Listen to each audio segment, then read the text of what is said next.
Nagkakaproblema na yung cellphone ko kaya ayan, bala ko sanang bumili ng iPhone 17. Sakto namang may nagbenta ng kalabaw. Kaya hindi na ako nagdalawang isip kung iPhone 17 ba o kalabaw yung bibiling ko. Kaya nung pagkakadating sa kubo ng kalabaw ay binayaran ko na para mapasa akin na yung kalabaw.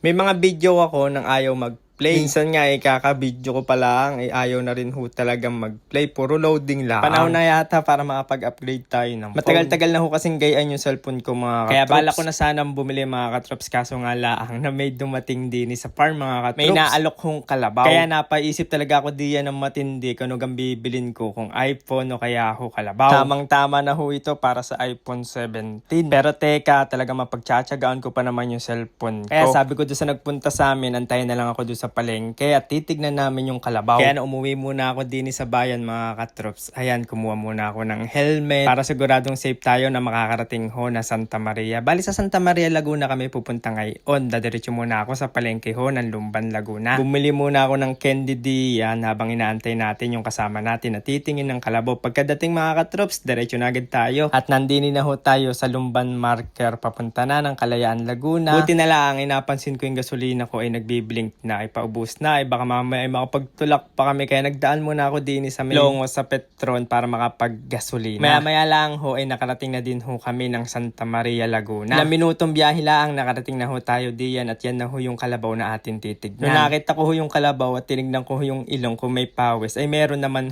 pawis. Bali yan yung pawis ng kalabaw sa ibig ilong. Sabihin niyan ay hindi naman masama yung pakiramdam ng kalabaw dahil pinapawisan nga siya. Kumbaga sa tao, pag nilalagnatin hindi rin ka pinapawisan. Tapos tinignan din natin yung dumi niya kung maganda ga. Dining at mga katrops na nakita ko na yung kalabaw, hindi na ako nagdalawang isip. At ito na nga yung aking bibilin. Bali sa susunod na lang siguro tayo mag-upgrade ng iPhone. Yung iPhone 17 na sana naging kalabaw pa pero mas goods to mga katrops yung kalabaw. Bago pala ako umuwi ng farm mga katrops, ayan dumaan muna ako sa hardware para makabili ng lubid. Bali 2 kilo na yung binili ko diretso. Bago naubos yung budget ko ay meron naman tayo na pundar na kalabaw. Pagdating ko ng kubo ay hinanda ko na yung pambayad ko. Bali 60,000 yan. At nung dumating na nga, ayan, nagbayad na ako diyan mga katrops. Ang bili ko diyan sa kalabaw ay 60,000 pesos. Bali katas nung kalabasa natin yan. Di ko alam kung anong pangalan niyan sa dati niyang may-ari. Pero ako ay bibigyan ko na lang siya ng panibagong pangalan. Baka naman may maire-recommend kayong pangalan diyan. Gawa ng pangalan ng mga kalabaw ko. Kaloy, Kalo at saka Carla. Babae yung nabili kong kalabaw. Ano kaya magandang pangalan diyan na nagsisimula sa letter K? Bukas ko na lang yan bibigyan ng pangalan. Magtitingin muna tayo diyan sa comment section. Buti na lang ay kumakain yung kalabaw. Sana hindi siya manibago din sa damo para mabilis natin siyang mapataba. May mga kalabaw kasi na naninibago sa damo lalo na napaiba ng lugar. Dahil nga galing na sa biyahe yung kalabaw, ipinagpahinga lang muna natin saglit bago natin siya pinaliguan para naman ma-refresh yung kanyang katawan. Dahil nga malayo-layo na ang lawa din sa amin, ay lalagyan natin siya ng tubugan. Bari DIY na tubugan muna yung ating gagawin. Napansin agad ni Kalo, ayan nagwawala, gusto agad lapitan.